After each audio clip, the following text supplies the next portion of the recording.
Hi, I'm Tony Northrup, and for my photography buying guide, I'm giving an in-depth review about the Panasonic GH4. This is Panasonic's latest mirrorless camera. It's a micro four thirds camera, but it's not really a still camera. It's more of a video camera than anything else, and that's the way I'm going to be reviewing it. So real quickly, I'll go over the photography features of it. You can see it's like most micro four thirds cameras. It's a 16 megapixel camera, and the image quality is going to be about the same as every other micro four thirds camera. The body alone will run you about $1,600, which puts it right up against the Olympus EM1. And frankly, if what you're looking for is a still camera, I'd get the EM1 instead. I'd also look at the Fuji X-T1 at that price range, also an amazing camera with a bigger sensor and just generally better image quality. But again, the GH4 is like a video camera that takes really good stills. It's a great still camera. It's just that's not why you'd buy it. You could definitely do better for less money if you'd want just a stills camera. Other photography features, it has great face and eye recognition. In fact, like the EM1 and the EM10, it'll latch onto the nearest eye. So if you're working with shallow depth of field lenses, like that new 75mm f1.8 micro four thirds lens, it'll lock onto the nearest eye and just makes portraits so much easier. That's also a great videography feature, and we're using it now. In fact, it will do up to 40 frames a second in burst mode. This isn't video. They're full 16 megapixel JPEGs, and I can't even show them to you as fast as I took them because the 40 frames a second GH4 is faster than this 30 frames a second video. With a high-speed card, my GH4 captured about 50 frames before the buffer filled, just over 1 second of action. For the normal shutter, you can do 12 frames a second without autofocus or 7 frames a second with autofocus. That puts it pretty much on par with the X-T1 and the EM1, which are both at about the same price range. We'll be testing out that continuous focus just a little bit later. It will go up to 1/8,000th of a second, which is pretty quick for a camera of this price, but you know that's useful if you're shooting out in bright sunlight and you want to be able to shoot wide open to blur the background. It's also good for action.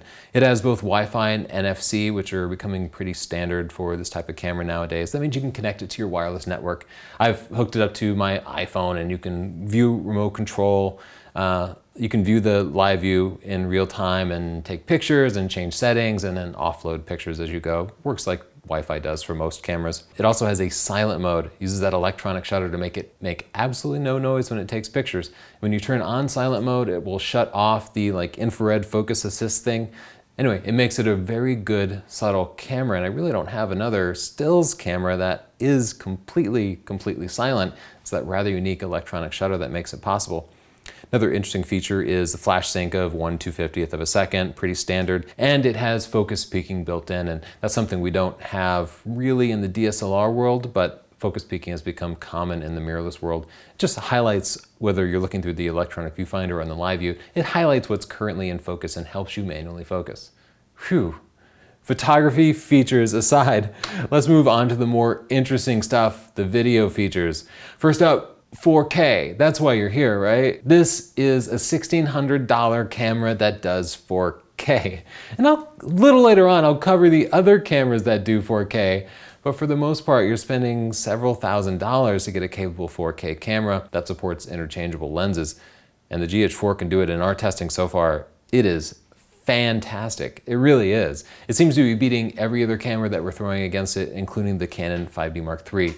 But you'll see more of that side-by-side test later. Another great video feature is that it has standard headphone and mic jacks. Of course, right? That seems obvious, but if you look at, well, we have GH2s in the studio that we always use, and those oddly had a mic jack, a non-standard mic jack, and no headphone jack. So you couldn't, if you were recording from a mic, you couldn't listen to your sound to make sure that it was good. If you look at the Canon 70D, which we use frequently for its awesome phase detect focusing systems, it has a mic jack so we can record, but we can't monitor that sound. So then we end up recording to an external device like a Zoom H4n, and it means you have to carry one more thing. Anyway, it's just really important that we have both a mic and a headphone jack, and it has those things. In the Canon world, you pretty much have to go to the 5D Mark III if you want that, and that's an expensive camera, almost twice the price. It also has clean HDMI out via a micro HDMI port. So it'll do 422 via the HDMI port, and if you don't know what that means, it just means really rich recordings with an incredible amount of detail in the colors.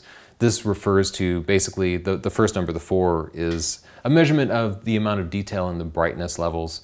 And then it's the offset for like the red and blue channels, I think it is, something like that.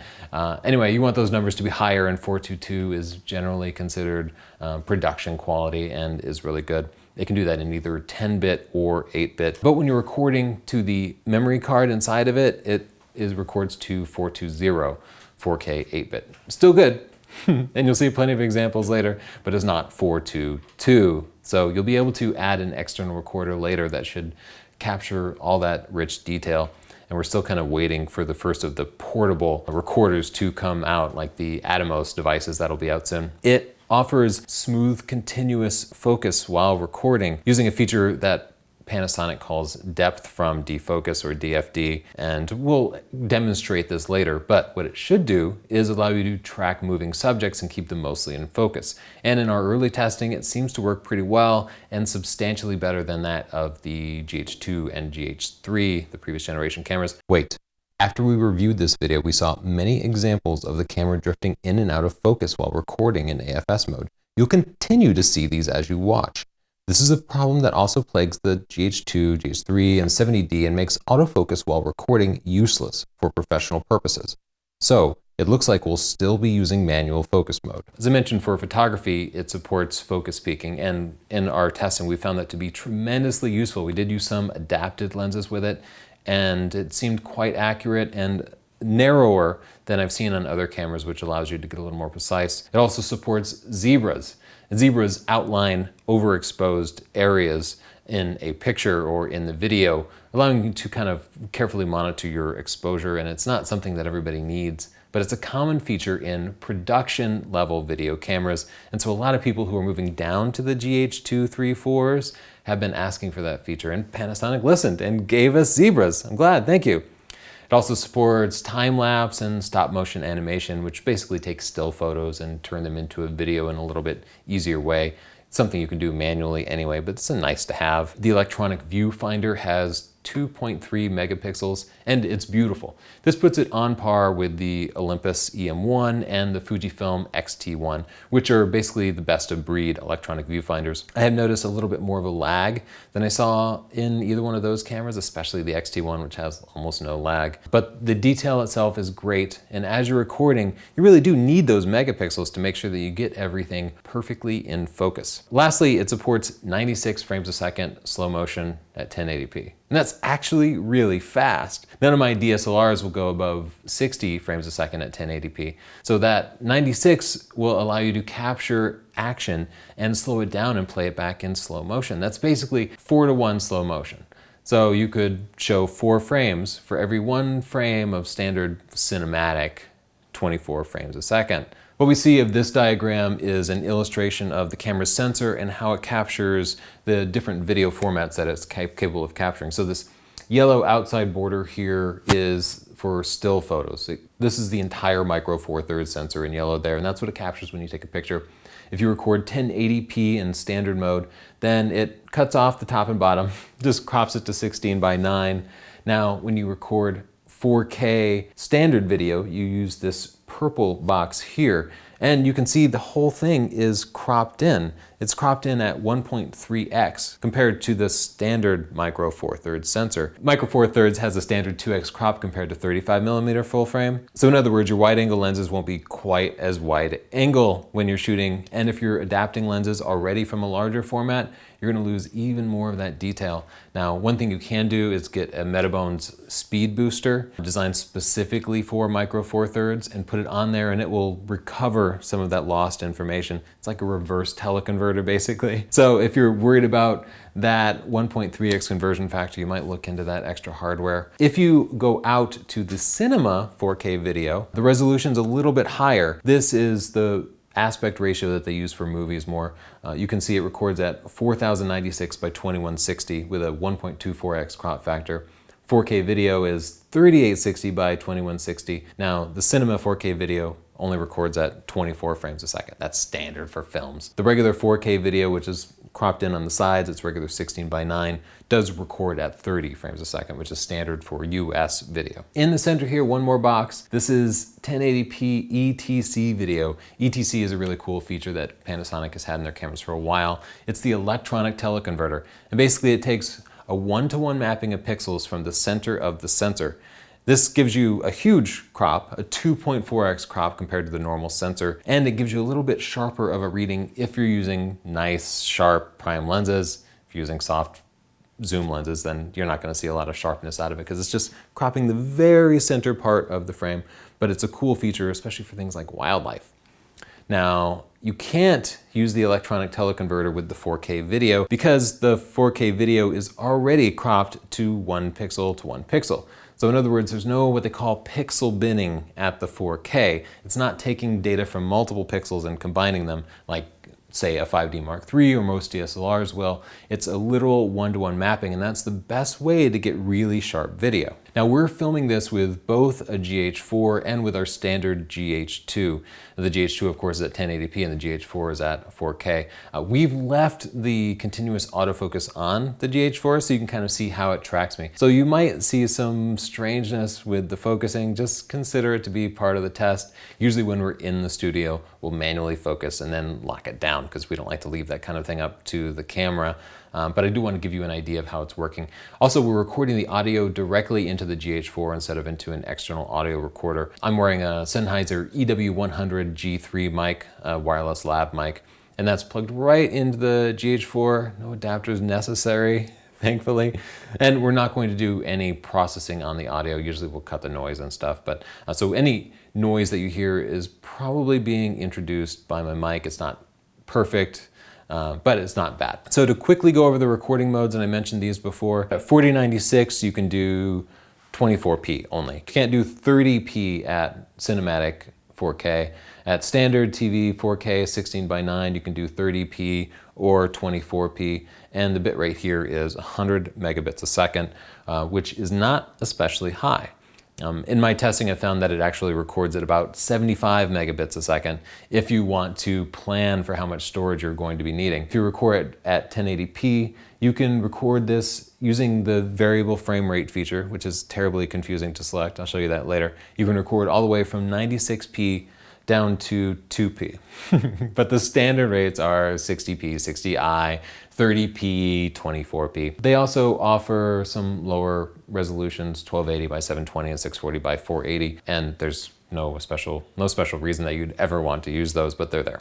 If you're fairly new to video, I wanted to introduce a couple of terms that you'll see as you're working with the camera. Bitrate, of course, is the rate at which the camera is recording data. So if you're recording a whole lot of detail, it's going to be a high bit rate. If you're recording a little bit of detail, it's going to be a lower bit rate. The bit rates for the Panasonic range from like 20 megabits to 200 megabits, but all the 4K stuff is done at 100 megabits. Now, I've recorded at the 200 megabits frame rate, and it actually seems to record at more like 50 megabits, and that was for action. So you might not actually achieve that high level of that high bit rate, but generally you want to use the highest bit rate that you can. AVHCD is Advanced Video Coding High Definition. This is just a container for your videos. It's just a file format, just like MP4, MKV, or MOV. AVHCD tends to be the preference for kind of professional video stuff, but you won't actually be using it much with the GH4 because you can't do 4K into AVHCD. You need to use MP4 or the MOV files. LPCM is Linear Pulse Code Modulated Audio, and basically it's an improved audio codec, and the GH4 does support MP4 with LPCM, and in fact that's how we're recording right now. It's a good thing to choose. As you're picking your recording rate, you'll see the option for all intra, and what that does is it takes every frame and treats it like a separate picture. Normally with video codecs, each frame kind of tells you what's different from the previous picture. All intra treats each frame separately, and it can make editing a little bit easier. It can make it, I don't know exactly, because I've never had a problem using standard video codecs, including with the editing of them. I will say sometimes you'll see a little glitch in a video and the picture will get all screwed up for maybe a second or two. That's because you haven't yet encountered a keyframe. It'll stay screwed up, and normally it's only the keyframes that include the entire data's worth in a picture. You know, a keyframe shows you an entire picture just like a still photo rather than telling you what's changed from the previous frame. And those might only happen every 5 frames or every 5 seconds, but with all intra, every single picture, every single frame is basically a keyframe. So if one frame is corrupted, it won't impact any of the subsequent frames whatsoever. VFR, variable frame rate, allows you to specify a different frame rate in camera. It's not exactly the same as the VFR that you might encounter if you do live recording. With VFR and live recording, the frame rate can change within the video because whatever's capturing is just writing as fast as it can, and it might not be able to keep up. With the VFR in the GH4, you can set some non-standard frame rate like 96 frames a second. That's just all it means. It's just a feature.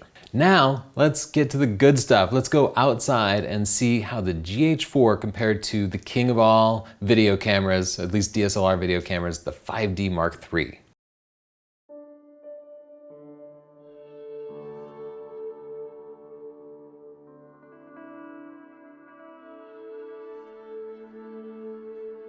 You'll notice differences in the color and exposures. Much of this could have been addressed while we were shooting, and the rest can be fixed with grading in post.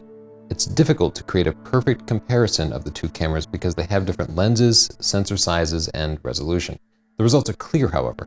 The GH4's 4K video is far better than the more expensive 5D Mark III, whether you scale the 5D Mark III up to 4K or scale the GH4 down to 1080p.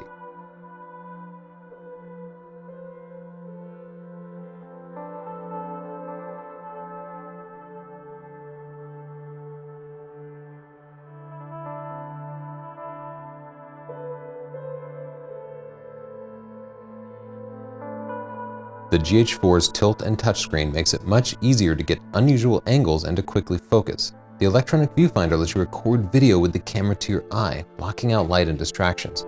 The video focusing works smoothly enough that you can use the touchscreen to change focusing points during recording. The GH4 is not just a better video camera, it's more fun to use.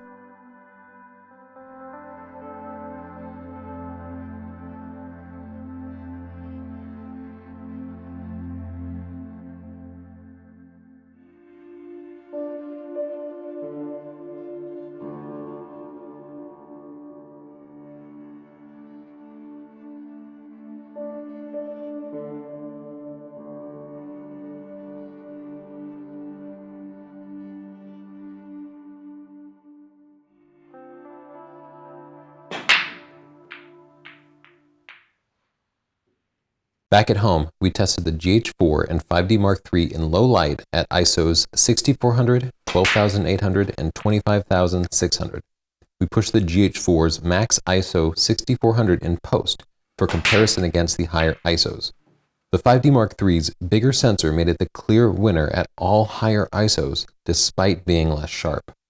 With neat video, the GH4 was usable.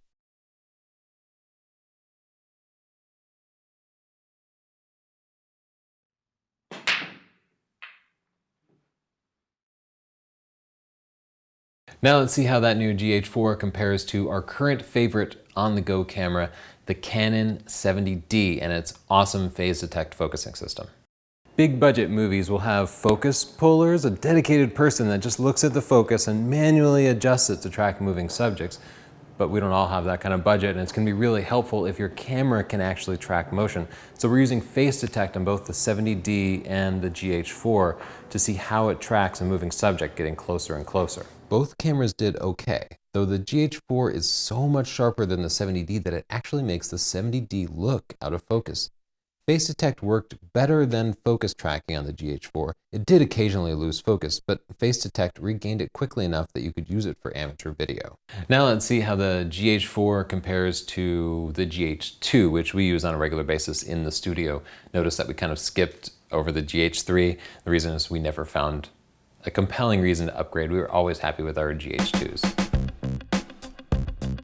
The GH2 is about as sharp as the Canon, but the GH4 is far sharper, even when down-res to 1080p.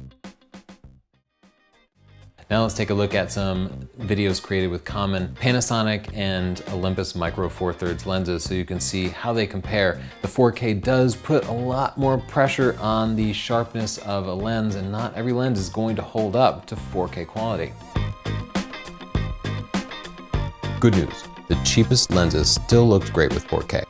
Though the 20mm prime was a hair sharper, 8 megapixels didn't put too much pressure on the lens, and we couldn't tell the difference between the $200 14 to 42 and the $1,000 12 to 35. Now let's check out that 96 frames a second HD slow motion. Slow motion is a blast to use with kids, but it's also a common technique in professional video. With a plugin like Twixtor, you could go even slower with your 1080p video.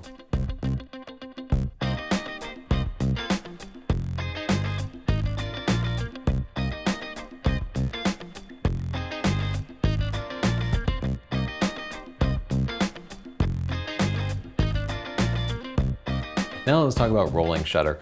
Rolling shutter is this bad effect that most DSLR video cameras have and mirrorless video cameras.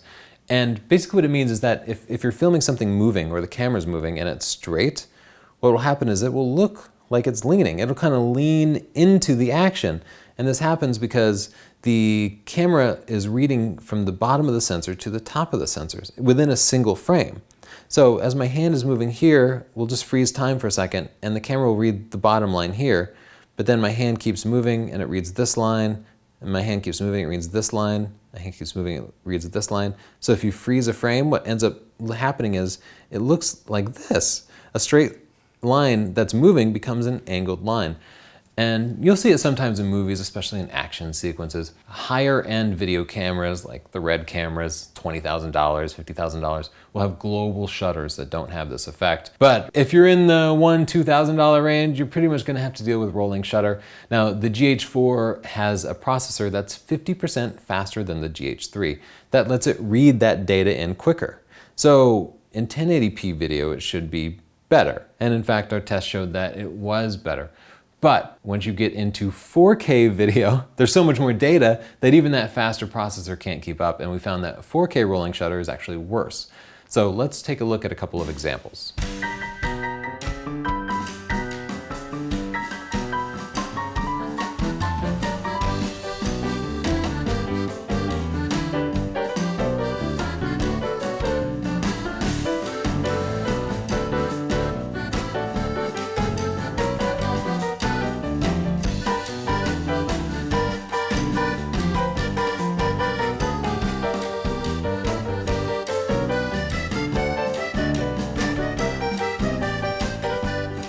Now let's talk about Moire, which is another weird effect of video, and DSLR video happens to be worse than most other types of video. The GH4 has an anti-aliasing filter, also known as an optical low-pass filter, and this is like a little grid that kind of blurs your video before it hits the sensor, and that seems counterintuitive. What this does is it just takes that artificial effect that you might see on a checkered shirt or a brick wall, and it just reduces it while also reducing sharpness a little bit. Let's see how the Moire compares against other cameras that you might be familiar with. This is my Moire shirt, and it's got a checkerboard pattern to it, and this can cause an interference signal on some sensors depending on how big the checkers are in the frame, how tightly packed they are. So we'll try this at a couple of different distances to see the effect on both the GH4 and the Canon. We've moved the cameras a little bit farther back, and I'll just say that I don't want you to overestimate the importance of Moire because it really isn't a big problem. I mean, the 5D Mark III isn't a great example of how cameras can handle Moire. A professional video camera would handle it much better, and we just choose different shirts. And you know, you watch out for shots where you might be shooting brick buildings, and anyway, for most filmmakers it's not a big deal, but it is the kind of thing we like to test. This is our final Moire test with the cameras backed about as far as we're gonna go. Like other Panasonic cameras, the GH4 includes several different video profiles that give you a slightly different effect. Now, it's not recording raw video like you might get out of a Red camera or a Blackmagic camera. That means it's easier to edit, but it also means that you kind of have to get everything right in camera. So I think the most useful profiles are going to be the Cinelike V, which is smooth and cinematic, it's contrasty, and it's basically ready to publish. If I were recording something and putting it immediately online, I would go for the Cinelike V. If you're going to be doing editing and you know how to grade your videos, which is just like adjusting the contrast and levels, then you'll want to use Cinelike D. This captures more dynamic range. So what you'll see when you record it, if you were to watch it without grading, is it would look a little flat. The contrast would be really low and it just wouldn't look great because it's not contrasty enough. It's capturing an extra stop or two of data. You have to grade it to get it to look right. But if you want to use Cinelike D, it'll let you capture like the detail in really bright clouds and more detail in the shadows. It will allow you to extend your dynamic range a little bit. They also include a standard profile, which I don't recommend using. It's kind of somewhere in between the two, but I pretty much either use Cinelike V when I'm not editing or the Cinelike D when I am editing, and I'm usually editing. So you're into 4K and you're checking out the GH4. It's not the only camera on the market, but at $1,600, it sure is the cheapest. Right now, one of the most popular is the Canon EOS 1DC. Runs you about 10 grand and weighs like 8 pounds. It's a massive 1D camera. Another camera that I really like is the Blackmagic Cinema 4K. This camera runs about 3K and also uses Canon lenses. It's not quite as intuitive to use as the GH4, and it pretty much records raw data, which means everything needs to be edited. The files can be really intensive and take a really powerful computer to work with. Another camera that we'll be seeing soon is the Sony a7S, and I don't yet have a final price on that. I've seen prices kicked around, but we're not completely sure what the price of that is. But it should be out soon and will be a good competitor, but it doesn't record 4K to the internal memory card. You can only record to an external recorder. So in that way, it's not going to be competitive. But at the same time, I think the low light video quality on that A7S is gonna be far superior to the GH4. So if that's important to you, you should definitely check it out. One last camera to mention, the Red cameras. Well, there are lots of professional video cameras, but Red's kind of the most well-known now. And these start at like $20,000 and just go up. And they don't just record 4K, but they'll record 5K and 6K, and they'll do ridiculous frames a second. And they are amazing beasts of cameras that need to be used by professionals with high-end budgets. I just thought I would mention them. They're not really competing with the GH4 though.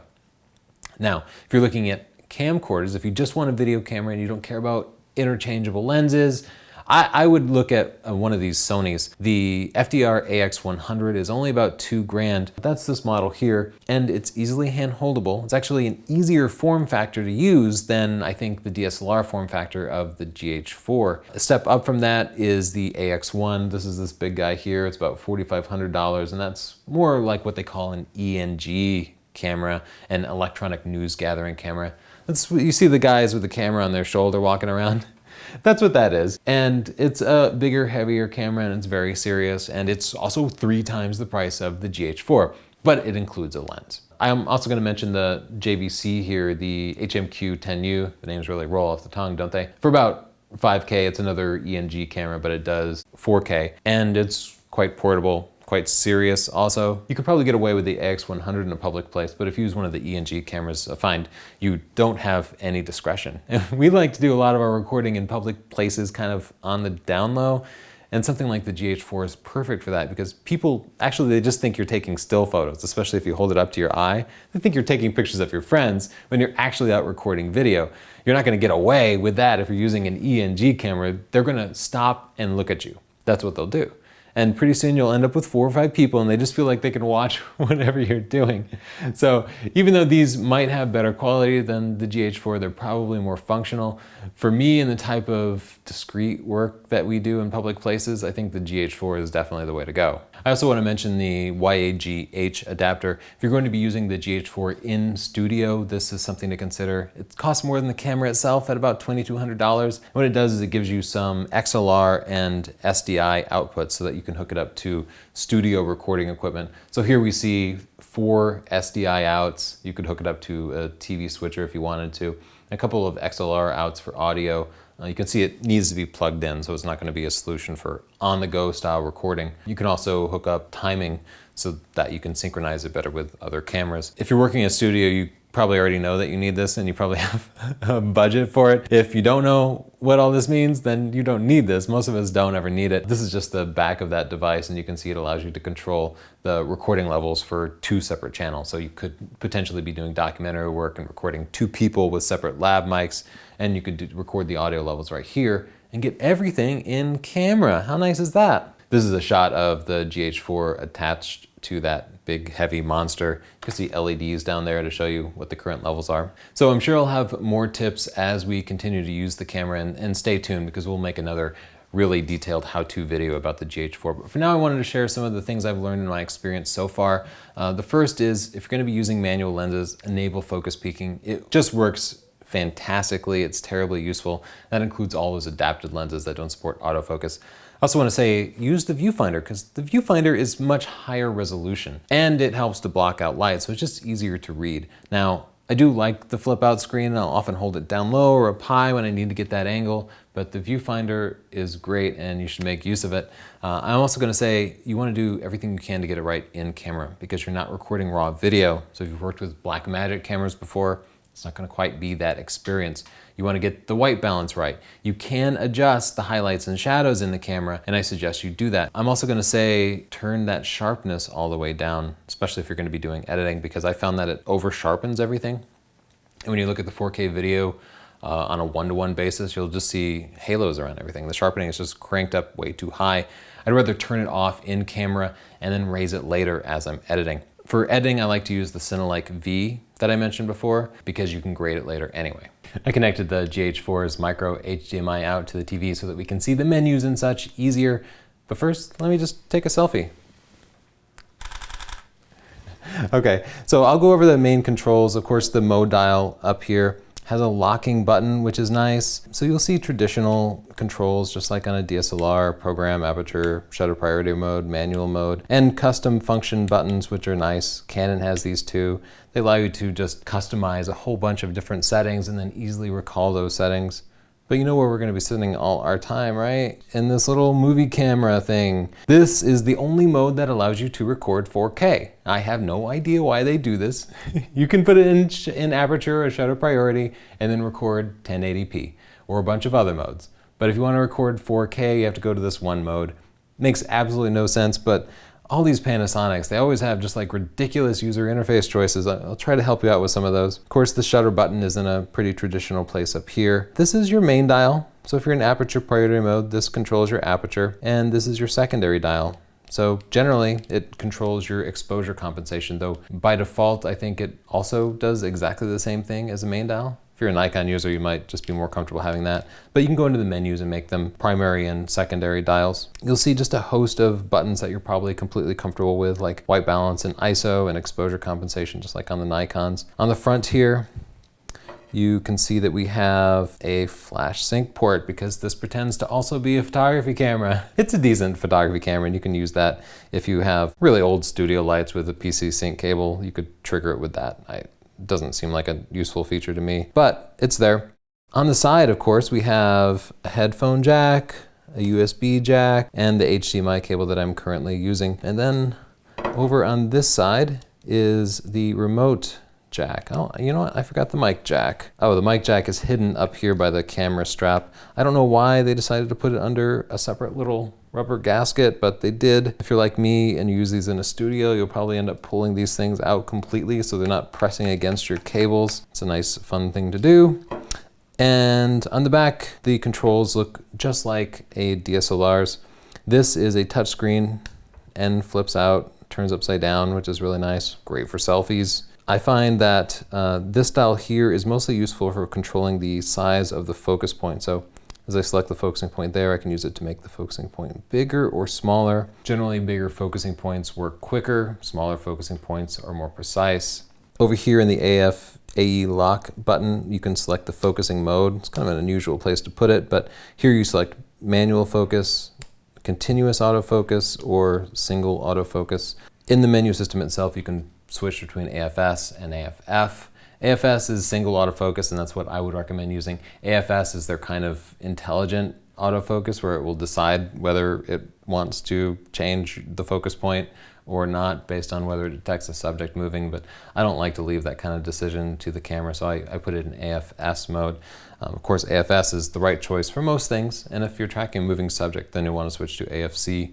None of these mirrorless cameras do continuous autofocus. Great, not nearly as good as a DSLR, so do use AFS whenever you can. I'll go into the menu system a little bit and show you some key things. First thing you want to know, how to record in 4K, right? So, of course, put the mode into Cinema M, and then open up the menu system by pushing the center button. Now you want to go down to recording format. You can't do it with AVC HD, but you can do it with any of the other modes. I generally prefer to use MP4 LPCM. So once you select that, scroll down to the recording quality, and here you can actually select 4K. Now you notice that you have the option of standard TV 4K, which is 3840 wide. Where is my cinema format 4K? Okay, so let's go select that. This is a ridiculous user interface choice by Panasonic. What I need to do is to go down to the wrench icon here. I don't know why they do this to me. Scroll down, keep going, and eventually you're going to see system frequency. Of course, that's where you would change the recording format. Now go down to 24 Hertz cinema. Select that. It tells you you've changed the system frequency and you have to turn it off and back on again. I feel like I'm in the IT crowd. Now it's starting back up, and now I can go into the menus again, go up to my little video camera here, go over to recording quality, and back on page 1, we see 4096 by 2160. So now I have that cinema 4K. If you want to go back to the regular TV 4K, or if you want to do 30 frames a second, because this will only do 24 frames a second, you need to change your system frequency back. You can do most of the common things using the quick menu function, which is FN2 by default. Here you can select Cinelike V or D depending on your needs. Choose between the MP4 or MOV or MP4 LPCM, as well as selecting your resolution if you don't feel like going through the menu system. You can choose your auto-focusing mode, turn the histogram on or off, choose your metering mode, and of course manually select things like your aperture values. While you're recording, if you want to adjust the aperture or shutter speed or ISO settings, you can do it, and you can do it silently thanks to the touchscreen. So I'll just start recording here. One of the nice things about having a touchscreen is you can silently change settings while recording, so you don't screw up anybody that you're recording, right? So I'll just start the recording process here. And now what I can do to change settings is I'll just hit the disp button here until it goes over to this screen. And now I can hit the iris and then just drag it to whatever I want. Hit set, hit the shutter speed, drag it to whatever I need, hit set. Of course, you can program those to shortcut buttons too. There's an ISO button by default, which is pretty useful. So just use that. Don't have to disturb anybody. Like, you can use the clicky things, but that makes some noise, especially if you're using on-camera audio. So the touchscreen is really nice and silent. So I hope this has been helpful to you. If you want more information about using cameras, lenses, flashes, studio lighting, everything else, please check out my photography buying guide. And if you just want more free videos, please click like. That helps to support us. Click subscribe so you see those new free videos, and please share this with your friends. If you have any questions, please add a comment down below, and I look forward to talking to you. Thanks. Hi, I'm Justin. I do a lot of production for Tony and Chelsea, and while we were editing this video in 4K, I came across some tips I'd just like to share with you, just some guidelines that you might find useful in the event that you're editing 4K video in the near future. When you're scrubbing in whatever video editor is your preferred editor, you may want to keep it at half or quarter resolution, maybe even an eighth resolution based on your processing power of your computer. Now, Tony mentioned to me while editing on his desktop that while he kept it at full or half resolution, the processor was pushed to 100% most of the time. Although at half resolution, it responded much better. When he dropped it to a quarter resolution, the processor ran at about 50 to 60%. When editing in 4K, use those extra pixels to your advantage. By cropping and zooming, you can still get way beyond HD, and while you render in 4K, you may notice a little bit of degradation in the quality. It'll still be very, very sharp and look great. In your preferred video editor, put off real processor-intensive effects such as warp stabilizer or filters, things like that. until the end of the project. Or you might even want to wait till you're near the end, render them in place, and then you're not bogging down your CPU while you're trying to make it through this video. Now let's talk about storage requirements for 4K video. The bottom line is it winds up being about 36 gigabytes for an hour of footage, so that really adds up fairly quickly. And this project wound up being close to 130 gigabytes by the time we were all said and done, and that's without even the final render that we have to upload to YouTube later. With Tony's desktop, he had an Intel i7-X980 processor with 24 gigs of RAM and an NVIDIA GTX 680 video card. With certain effects such as warp stabilizer in Adobe Premiere, we found a 30-second clip of Madeline playing softball rendered about 2.5 times slower for 4K than it normally would have with the 1080 video like we regularly edit. Being Tony's cameraman, I've had the opportunity to have my hands on plenty of different cameras, and I just love the look and feel of the Panasonic GH4. It's not nearly as heavy as the DSLRs that we're used to, like the Canon 5D Mark III. It did a real decent job of keeping things in focus, and when it came to tracking fast-moving objects, such as wildlife or someone jogging, it wasn't great. But then again, the 4K is very processor intensive. Now, as far as 1080p video goes, in the event you don't even have a way of viewing 4K video, that's great too. It's much better than, say, the Panasonic GH2 that we use all the time. Now, to summarize, I love the Panasonic GH4. I can't really think of any drawbacks to this camera, and you can get great, alluring, lifelike 4K video without having to carry around a massive 4K camcorder or spend thousands of dollars. The best of both worlds.